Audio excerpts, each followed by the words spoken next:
Sabi nila ang automatic transmission na kotse ay sensitive, madaling masira. Lalo na yung mga CVT na transmission. Pero may ipapakita ako sa inyo na nakasulat doon sa loob mismo ng makina ng sasakyan, sa may stick ng automatic transmission.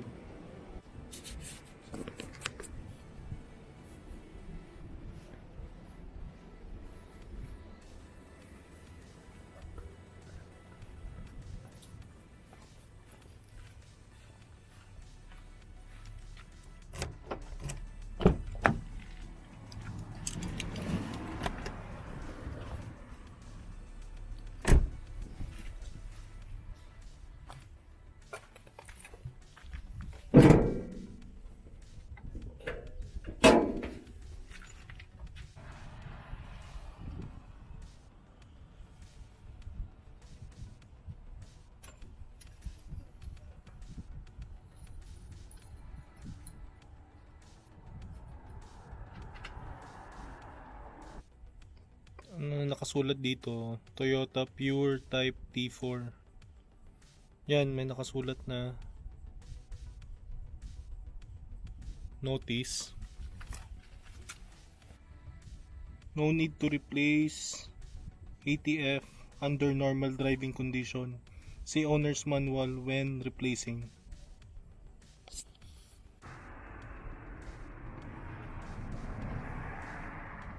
Yan, no? Color pink pa yung ATF fluid niya. Ibig sabihin medyo okay pa yung condition ng ng transmission fluid. Yun nga, nakalagay doon, do not replace the ATF fluid kung nasa normal condition yung pag-drive ninyo. Pero pag halimbawa ginagamit as taxi or laging long drive, every 40 to 50,000 kilometers, yon pinapalitan ko yung automatic transmission fluid ng kotse. Para sa akin kasi 3 years kong naging kotse tong Yaris, mas maganda yung naging takbo ng kotse pag pinapalitan yung fluid. Sabi doon sa manual, under normal driving conditions, hindi na dapat pinapalitan yung fluid ng transmission. Pero dapat chine-check mo pa din yung color ng transmission fluid. Dapat ang color niya ay pink. Hindi siya dapat maitim na yung transmission fluid, kasi pag umitim yan, ibig sabihin kailangan mo na yun palitan. Kasi ako, binabiyahe ko everyday nasa 70 to 100 kilometers per day. Kaya sa tingin ko hindi naman normal condition na yun, kasi daily use kasi. Kaya kailangan ko talagang palitan yung automatic transmission fluid. Tapos itong advice ko lang guys, para sa mga owners ng automatic transmission, dapat kung anong recommended ng manual nyo na fluid, dun lang kayo mag-stick.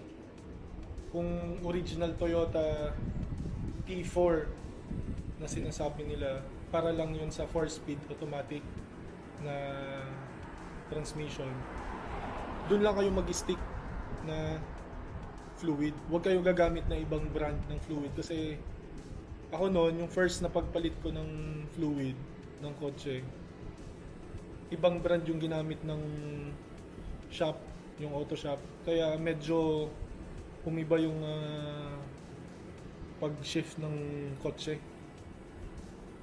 Parang nahihirapan siya mag-shift, mabagal or may delay sa pag-shift ng kotse. Kaya pinapalitan ko yun, binalik ko sa original fluid ng Toyota.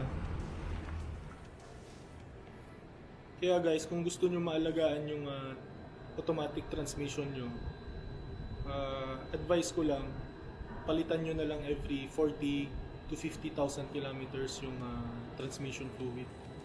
Mura lang naman yung oil, yung transmission fluid. Kaya wag na natin tipirin yung kotse natin. Kasi pag nasira yung transmission, mahal ang pyesa, mahal ang pagpatrabaho niyan. Madugo ang labor ng pagpaayos ng transmission natin.